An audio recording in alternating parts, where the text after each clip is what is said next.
ನಿಮ್ಮ favourite serials ಈಗ ಟಿವಿಗಿಂತ ಮುಂಚೆ ಸನ್ ನೆಕ್ಸ್ಟ್ ಆಪ್ ನಲ್ಲಿ ಜಾಲಿಯಾಗಿ ಎಲ್ಲರಿಗಿಂತ ಮುಂಚೆ ನೋಡಿ.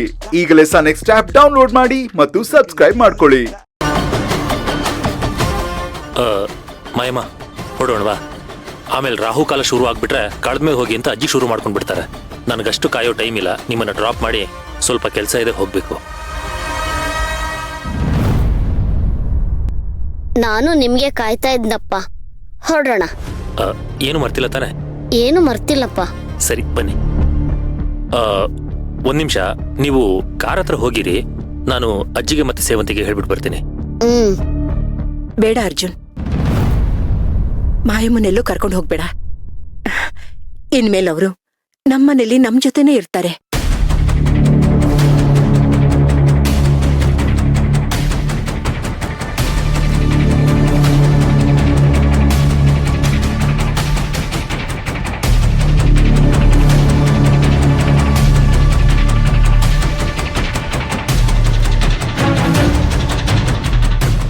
ಅಮ್ಮ, ನೀವು ನನ್ನ ಜೀವ ಉಳಿಸ್ತೋರು ಅಂತ ನಾನು ಹೇಳ್ತಾ ಇಲ್ಲ.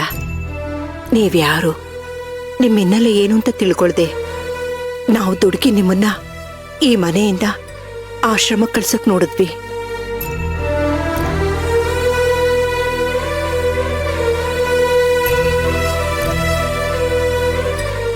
ಅದು ತುಂಬಾ ದೊಡ್ಡ ತಪ್ಪು.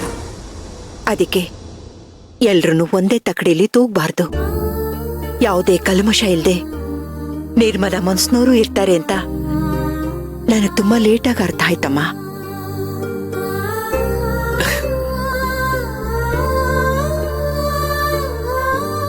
ದಯವಿಟ್ಟು ನನ್ನ ಕ್ಷಮಿಸ್ಬಿಡಿ. ನಿಮ್ಮ ಅವಶ್ಯಕತೆ ನನಗಿಂತ ಈ ಮನೆಗೆ ತುಂಬಾ ಇದೆ. ನೀವಿಲ್ಲೇ ಇದ್ರೆ ನಮ್ಮೆಲ್ರಿಗೂ ಖುಷಿ, ಒಂದ್ ರೀತಿ ಧೈರ್ಯ ಕಣಮ್ಮ.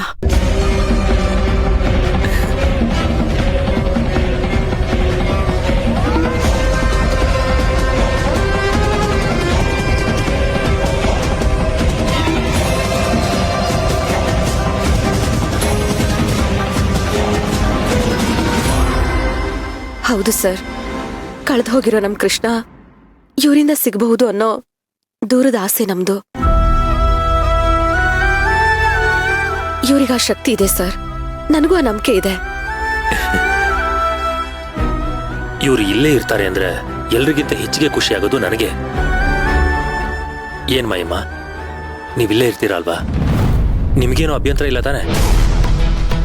ಎಲ್ರ ಮನಸ್ಸುಗಳು ತಿಳಿಯಾದ್ಮೇಲೆ ನಂದೇನಿದೆಯಪ್ಪ? ನಮ್ಮಪ್ಪ ನನ್ನನ್ನು ಎಲ್ಲಿಡ್ತಾನೋ ನಾನು ಅಲ್ಲಿರ್ತೀನಿ.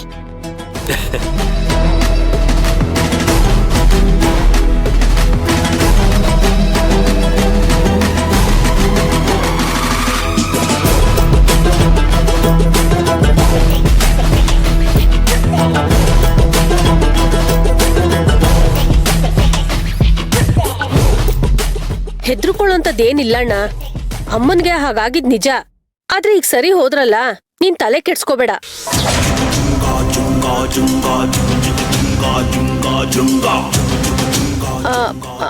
ಆಯ್ತಣ್ಣ, ನಾನು ಅಮ್ಮನ ಕೈಲಿ ಫೋನ್ ಮಾಡಿಸ್ತೀನಿ, ನೀನು ಹುಷಾರು.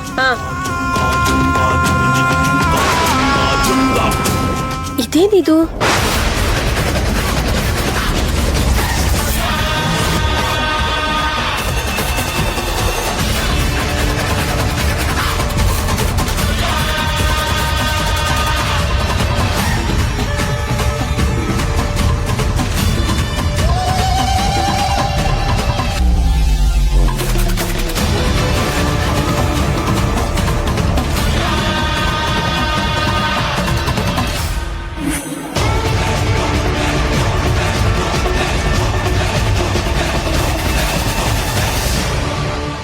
ಕರ್ಮ, ಇವರೆಲ್ಲ ಇನ್ನು ಯಾವ ಕಾಲದಲ್ಲಿದ್ದಾರೆ? ಇನ್ನು 100 ವರ್ಷ ಕಳೆದ್ರು ಇವ್ರನ್ನ ಯಾರಿಂದನೂ ಎಜುಕೇಟ್ ಮಾಡೋದಕ್ಕಾಗಲ್ಲ. ಅವ್ರು ಯಾರೋ ಹಿಂದೆ ಗೊತ್ತಿಲ್ಲ ಮುಂದೆ ಗೊತ್ತಿಲ್ಲ, ಮ್ಯಾಜಿಕ್ ಮಾಡ್ತಾರಂತೆ, ಅದರಿಂದ ಅಜ್ಜಿ ಗುಣ ಆಗ್ಬಿಡ್ತಾರಂತೆ, ಕಳ್ದೋಗಿರೋ ಮಗು ಸಿಕ್ಬಿಡುತ್ತಂತೆ. ಬರೀ ಮಂತ್ರದಿಂದನೇ ಎಲ್ಲ ಆಗೋ ಹಾಗಿದ್ದಿದ್ರೆ ಡಾಕ್ಟರ್ ಏನಕ್ಕೆ ಬೇಕಿತ್ತು? ಪೊಲೀಸು ಕೋರ್ಟು ಅನ್ನೋ ಸಿಸ್ಟಮ್ ಏನಕ್ಕೆ ಬೇಕಿತ್ತು? ಛೇ, ಈ ಅಜ್ಜಿಗಂತೂ ಬುದ್ಧಿ ಇಲ್ಲ. ಆದ್ರೆ ಈ ಅರ್ಜುನ್ ಮತ್ತೆ ಅದಕ್ಕೆ ಬುದ್ಧಿಗೆ ಏನಾಗಿದೆ? ಅವ್ರು ತಾಳಕ್ಕೆ ತಕ್ಕನ ಕುಣಿತಾ ಇದಾರಲ್ಲ. ದೇವ್ರ ಭಜನೆ ಮಾಡ್ಲಿ, ದೇವ್ರ ಶಕ್ತಿ ಮೇಲೆ ನಂಬಿಕೆ ಇಡ್ಲಿ. ಅದರಿಂದ ಒಂದು ಪಾಸಿಟಿವ್ ವೈಬ್ಸ್ ಕ್ರಿಯೇಟ್ ಆಗುತ್ತೆ. ಈ ವಾಮಾಚಾರ ಬ್ಲ್ಯಾಕ್ ಮ್ಯಾಜಿಕ್ ಇಂದ ಮನ್ಸಲ್ಲಿ ಬರೀ ನೆಗೆಟಿವಿಟಿನೇ ತುಂಬಿಕೊಳ್ಳುತ್ತೆ. ಯಾಕೋ ಈ ಮಾಯಮ್ಮ ಬಂದ್ಮೇಲೆ ಮನೆ ಸ್ಥಿತಿನೇ ಸರಿ ಇಲ್ಲ ಅನ್ನಿಸ್ತಿದೆ. ಇದಕ್ಕೇನಾದ್ರೂ ಒಂದು ಪರಿಹಾರ ಹುಡುಕ್ಬೇಕು.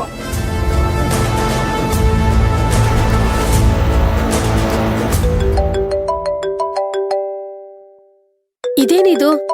ಅಣ್ಣ ಮತ್ತೆ ಕಾಲ್ ಮಾಡ್ತಿದ್ದಾನೆ. ಹಲೋ, ಹೇಳಣ್ಣ. ಓ ಹೌದಾ, ಮೋಸ್ಟ್ಲಿ ಅಮ್ಮ ಫೋನ್ನ ಚಾರ್ಜ್ ಹಾಕಿಲ್ಲ ಅಂತ ಅನ್ಸುತ್ತೆ. ಇರು, ಅಮ್ಮನ್ಗೆ ಒಳಗಡೆ ಹೋಗಿ ಫೋನ್ ಕೊಡ್ತೀನಿ. ಅಮ್ಮನ ಹತ್ರ ಮಾತಾಡುವಂತೆ, ನಿನ್ಗೂ ಸ್ವಲ್ಪ ಟೆನ್ಷನ್ ಕಡಿಮೆ ಆಗುತ್ತೆ. ಏನು ಬೇಡ್ವಾ?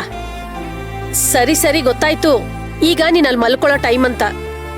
ನೀನು ಮಲ್ಕೊಂಡ್ ರೆಸ್ಟ್ ಮಾಡು, ಬೆಳಗ್ಗೆ ಫೋನ್ ಮಾಡು. ಅಷ್ಟೊತ್ತಿಗೆ ಅಮ್ಮನೂ ಸುಧಾರಿಸ್ಕೊಂಡಿರ್ತಾರೆ. ಇಬ್ರು ಸೇರಿ ಚೆನ್ನಾಗಿ ಹರಟೆ ಹೊಡಿಬೋದು.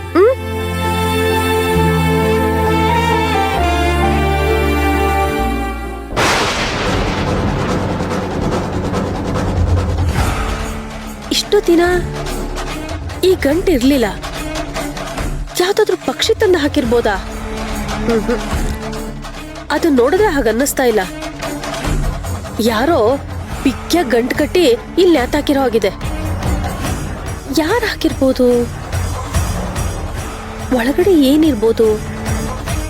ಅಯ್ಯೋ, ತಗದ್ ನೋಡಿದ್ರೆ ಆಯ್ತಪ್ಪ, ನನ್ ಗಂಟು ಕಳ್ಕೊಳ್ಳೋದೇನಿದೆ.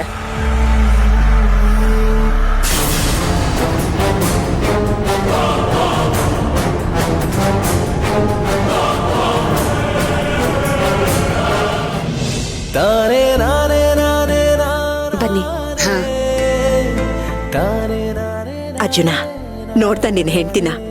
ಮಾಯಮ್ಮ ನಮ್ಮನೇಲೆ ಇರ್ಲಿ ಅಂತ ನಾನು ಹೇಳಿದ ತಕ್ಷಣ ಅವಳ ಮುಖನೇ ಅರಳು ಬಿಡ್ತು. ನಿಧಾನ. ಹಾ ನೋಡು ನೋಡು, ಅಕ್ಕನೋ ತಂಗಿನೋ ಕರ್ಕೊಂಡೋಗೋ ರೀತಿಲಿ ಅಷ್ಟೊಂದು ಪ್ರೀತಿಯಿಂದ ಕರ್ಕೊಂಡೋಗ್ತಿದ್ದಾಳೆ. ಈಗೇನಜ್ಜಿ, ನೀನು ನಿನ್ನೆ ರಾತ್ರಿ ಅವಳ ಮುಖ ನೋಡ್ಬೇಕಾಗಿತ್ತು. ನೀವೆಲ್ಲ ಮಾಯಮ್ಮ ಇಲ್ಲಿರೋದ್ ಬೇಡ, ಕಳ್ಸ್ಬಿಡು ಅಂತ ಹೇಳಿದ್ರಲ್ಲ, ನನ್ನ ಪ್ರಾಣನೇ ತಿಂದ್ಬಿಟ್ಲು. ಹೌದಾ? ಅಯ್ಯೋ, ಅಲ್ಲ, ಅದಕ್ಕೆ ಸ್ವಭಾವನೇ ಹಾಗೆ ಅಲ್ವಾ. ಯಾರ್ಗೆ ಒಂದ್ ಸ್ವಲ್ಪನೂ ಅವ್ರ ಮನ್ಸಿಗೆ ನೋವಾಗ್ಬಾರ್ದು ಅಂತ ಯೋಚನೆ ಮಾಡ್ತಾರೆ. ಬನ್ನಿಮ್ಮ. ಅಲ್ಲ, ನನ್ ಕೇಳಿದ್ರೆ ಇನ್ಮೇಲಾದ್ರೂ ನಾವು ಅದಕ್ಕೆ ವಿರುದ್ಧ ಅವ್ರ ಮನ್ಸಿಗೆ ನೋವಾಗೋ ಥರ ಯಾವುದೇ ನಿರ್ಧಾರ ತಗೊಂಬಾರ್ದು.